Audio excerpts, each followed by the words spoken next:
Okay, so I'm gonna do the Quora thing now, as it's been mentioned twice outside of when it comes up on my mind. Okay, so they want me to read answers to Quora. This is so cheesy. I'm embarrassed, actually. Okay. It's kind of like it's pretty much the same sentiment, like, when I would read from my Facebook, right? Well, I'm reading from Quora, where people actually ask me questions and I'm answering them. Okay, there you go. So, am I selfish if I want to continue being friends with her and she likes me? And I said, depends. It depends on if she likes you. Made a move that you accepted, but then said you want to just be friends. This is devaluing her.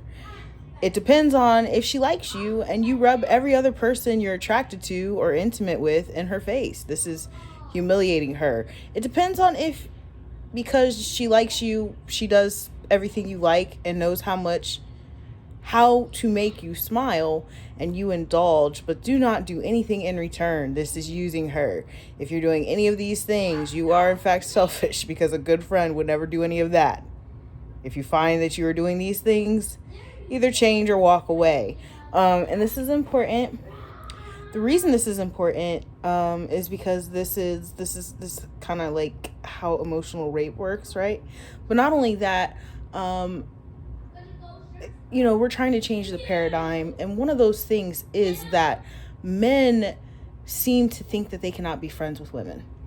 And their friendship very much is one-sided. I had watched a video where a guy had asked this young woman if she, like, what she was interested in. And I can't remember what she answered, but he immediately cut her off. After they went on a date, he's driving her, and like all the comments were like, I can't believe he's driving her around. Like,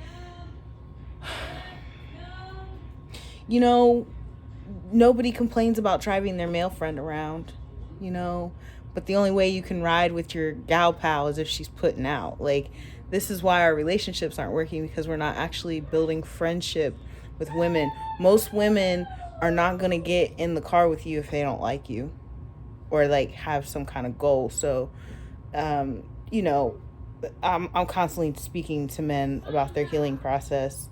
I can't say too much about it because I'm not a man, and I do understand that you guys go through your trials, tribulations, and have women that use and abuse you as well. So I just want to put that out there, because that was the question and that was my answer. Okay, so this one is even funnier. Pause. Hey, Aaron. What? Close your door, please. My door? Yep. Thank you. All right. What does it mean when someone wants you to see them as a woman? As a woman, not as a toy that you take out when you feel like playing, not as a child you need to correct and guide, not as a whore that you do as you please with no concern of her pleasure, not as a surrogate parent who has to fulfill the needs that your parents didn't. See her as an equal, as a personality, as an individual, as someone capable and valuable. The same applies for either gender, any race, ethnicity, sexuality, or disability. Be an equal rights type lover. You cannot hold anyone to any standard that you would not want to be held to if it was you. There is no difference between men and women in this way. Respect is the only requirement and the only minimum. I think I got that from a Lauryn Hill song. Respect is just the minimum. I did. It was too hot. Look how cheesy, motherfucker. How cheesy. Anyway, here's one. Here's a good one. Why is it okay for someone else to do something, but when I do it, it's wrong? Yeah. So this has to be one of the best questions. It's not okay for either of you to do something wrong. There is no win in comparison. and you are simply comparing yourself to someone else. You don't always see someone's karma. You don't know the repercussions of their actions or when they will receive it. What you are really asking for is permission to do wrong when one should really be striving to do right. You're both wrong, and the universe has chosen you to be the example. My precious and youngest son has what I like to call instant karma. He will immediately receive some poor luck or clumsy misfortune after doing something he really knows is wrong. And the older you get and don't take heed, the harder the universe's hand on you. Okay. Weird. Why you like that? All right. Anyway, suggesting forgiveness is a choice. Holding a grudge doesn't make you weak. Revenge is empowering. Can you change my mind? I do not believe I changed this person's mind, but I still think it's very important to put this out there. Okay? Revenge isn't empowering. 95% of behavior is unconscious, automatic, programmed.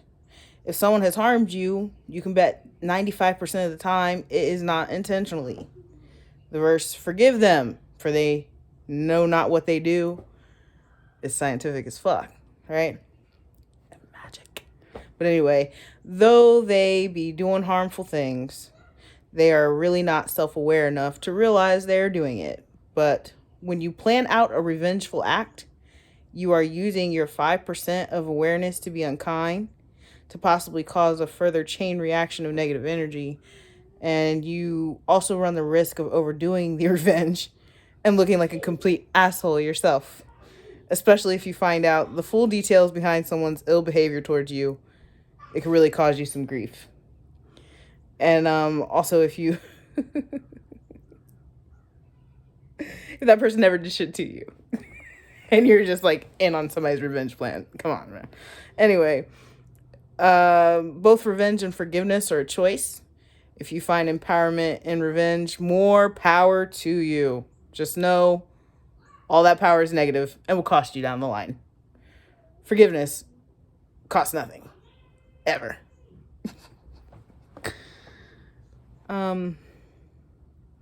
Another one is, what is something you will never forgive yourself for?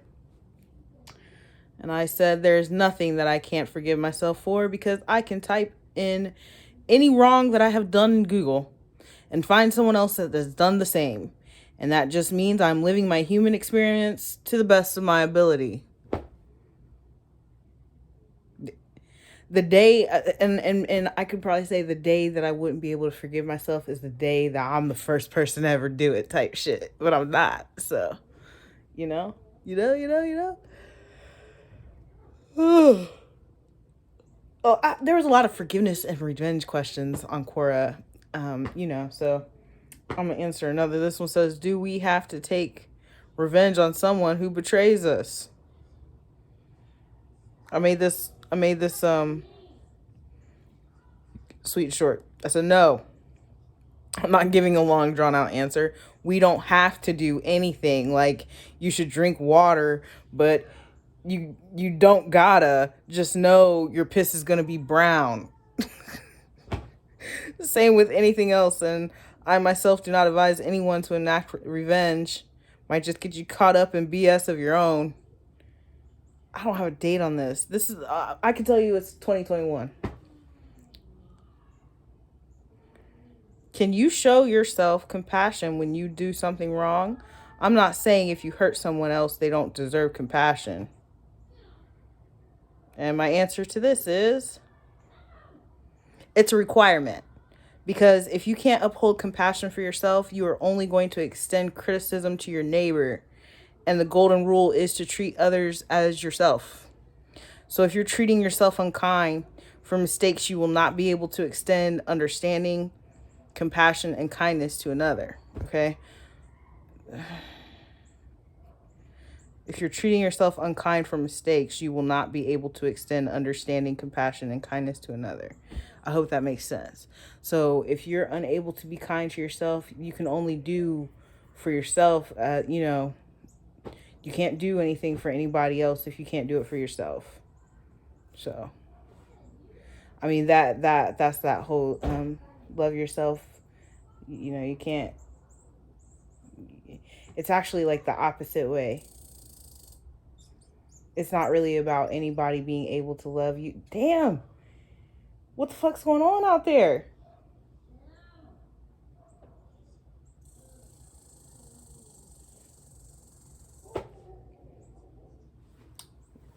Excuse me.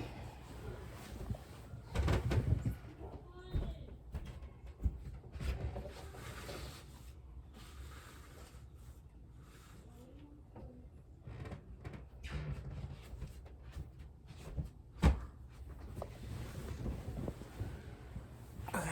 All right. So, um, you know how like people say like, you know, you gotta love yourself in order to get other people to love you. It's actually you gotta love yourself in order to love people properly.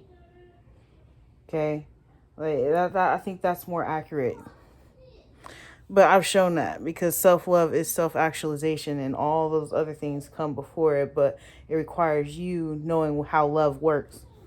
You know what I'm saying? Like to be able for everybody to reach that point. But anyways,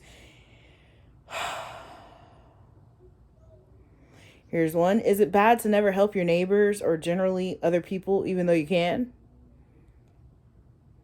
Yes. This is greed. It's also subtle abuse if it causes someone to beg. So an example would be you learn that Johnny has a low-paying job and cannot afford food. You have an abundance of food. And not only do you decide not to offer him any until he asks to ask, but when he finally does come over to ask and is absolutely desperate, you say no. That is dead ass wrong. And I know this is a real scenario. So, by the way, the Bible says the closed mouth doesn't get fed. This is true. However, I understand where this cycle of not asking for help comes from. It is hard for some to ask for help without feeling shame, and also hard if their asking receives consistent negative results. Because I have this understanding, I have to go the extra mile to assist that person in building confidence and knowing there's someone to lean on, and there's no shame for asking. That means offering before he asks. For those who don't have that understanding, they would still have the universal requirement to say yes when he comes knocking. This is how you generate good karma. The easiest, simplest way. This is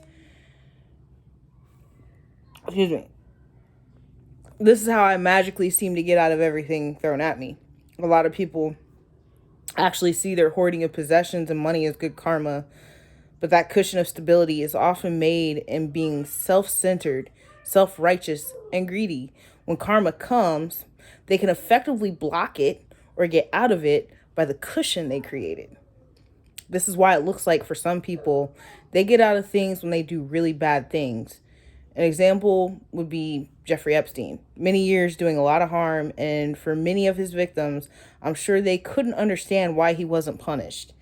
As many were paid off to conceal his crimes, it just takes a few people to not accept the cushion he offers in exchange for their silence, for karma to come crashing down upon the whole couch, and not limited to stripping him of his very life, if he did in fact die. I say if he did, because there are conspiracy theorists that believe he escaped, thus giving him a one-up on karma yet again, should those be true, right? Now, this doesn't mean overdo it and give to every single person you see. Sometimes what you need to give isn't always monetary. Some need emotional support, some need knowledge, some need vindication. Use discernment. Do not put yourself in a bind and overextend your own boundaries and well-being. The reason people can give their shirt off their back so easily is because of gratefulness. They're grateful to have so much and grateful to have the means to help someone with it. That was my answer. It was really drawn out. And this is actually, this right here, this one right here is the one they wanted you to hear. This one right here, but I found some other ones to make it more interesting. Yeah. How are some people able to avoid panic in any situation by subconsciously and sometimes deludedly convincing themselves that everything is okay and will be okay? By the way, I could tell which ones were for a specific group to view, because there's specific ones that only they got the same amount of views every time. That y'all are goofy, okay? Just so you know, but here's your answer. Well, for me, it's because every time I panicked, everything worked out perfectly for me anyhow. Even if the results from an outsider look grim to them, I'm always going to get what I need.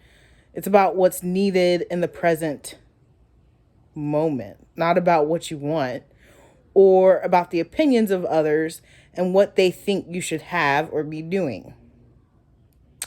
As long as you are getting what you need, everything is okay. I need a roof, I need transportation, food, clothing, socializing, safety, and I get all of those. Sometimes it's compromised. Sometimes it's not as much as I want. But it's always worked out that I have this sustainability, not necessarily stability, and I just try my best not to panic while figuring it out. If you're getting what you need and want, everything is great. You dig? I learned the panic was a waste of energy. It actually took me a lot of experiences like this, and sometimes I still panic. Listen, but I was never punished by the universe by these lapses in faith. It's like a trust building exercise. If I panic, I still get what I need. And the less panic I experience in a situation, the more I get what I need and want. So the simple answer is by exercising genuine gratitude.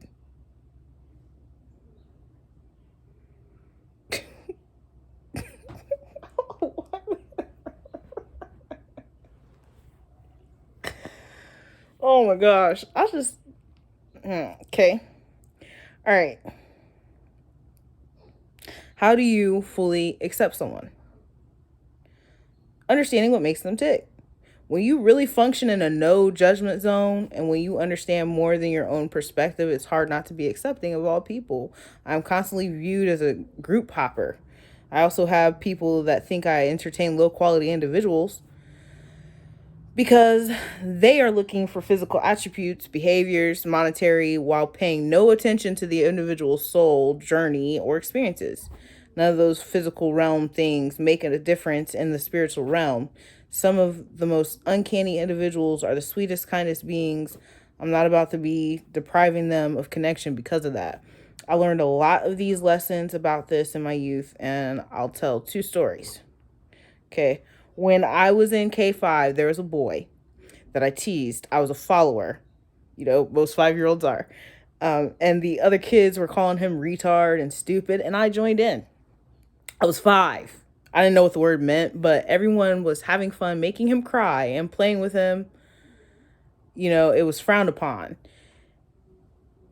In the 1st grade, there was a girl who was heavy and she kind of smelled bad, right? I would talk to her on the bus, but at the playground would be mortified when she spoke to me. So I pushed her down and her leg was broken as a result.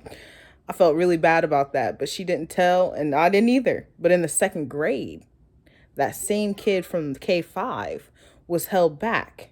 So he was still in the 1st grade when I advanced to 2nd. And I had more understanding of what these kids were actually saying about him, and I felt awful. I've just always really had a convicting spirit. There was nothing wrong with these kids, and I had helped to torment them, even broke a poor girl's leg because I wanted to be in these little terrors' good graces, okay? I put myself on blast in Wednesday chapel service to divulge both of these things and to ask for forgiveness, and we were friends until they or I changed schools, okay? They probably forgot about me, but I will never forget about them. Now, we're kids, so how kids treat other kids is an adult's fault. But I took responsibility of myself and don't make fun of anyone, and I'm kind and not afraid to be seen with anyone because I don't know who's struggling with something. It's just safer not to judge, to be understanding and compassionate as much as possible. These things together create acceptance. Now, one thing I will say, I recognize if somebody's ugly and shit, and I might say something to myself. Everybody has, I think one of the most frustrating things about having been gang stalked and having people on my phone and shit like that is that Everybody has things that they think when they're in private. Everybody has things that they do when they're by themselves, okay? And you'll be like, that's your true character, but not necessarily. It's when your like all those things follow through, right? Like you can find me on camera at Walmart doing some shit that like I may have whispered in my mind at home, except for I may whisper something to myself at home, but then when I go to Walmart, that doesn't follow through, right? That's when you know it's not your true nature. It's just like natural. Everybody has moments of like where they have to do that autocorrect. And I feel that that's probably the biggest violation that I've experienced with being like having my privacy invaded, because I may say something to myself, I may say something to my friend that doesn't necessarily follow through into like outside world, you know. And because I would never, it's not even about image, it's about you would never I would never like get in front of somebody's face and be calling them ugly or anything like that, but recognize that I do recognize that there's that spectrum there, and you might not be the most attractive thing, but physically it's a physical thing, right? I know for a fact there's somebody that I used to look at, I'm like, God damn, you're ugly as fuck. And the thought didn't even come from the individual being ugly. The thought came from that person had a specific feature that matched the individual that I was triggered by. You know what I'm saying? But you're not in my head. So when you're sitting here, you're listening to me do that, you're not actually in here. You don't know what's going on here. You're not processing it. So then when I go and I actually compliment that individual, you say it's fake. That's the most dangerous thing about violating people's privacy. You know, is it necessary to sometimes you got to surveillance people, you got to do certain things, but y'all took it too far. And I just happened to think of all that when I read this here. I didn't even read it. I knew. I just took a picture of it, and there's one more, but I didn't get it, and not. I don't even know where to start to find it right now. Honestly, the most important one, the one they wanted you to see, was the one about how to generate good karma, and why some of these people, you know, they think that they will get away with this shit because they have created a cushion, and that cushion was created by greed and shit. But that's all I have for now. Choo choo ta ta. Oh, my daughter's about to call. Talk to y'all later.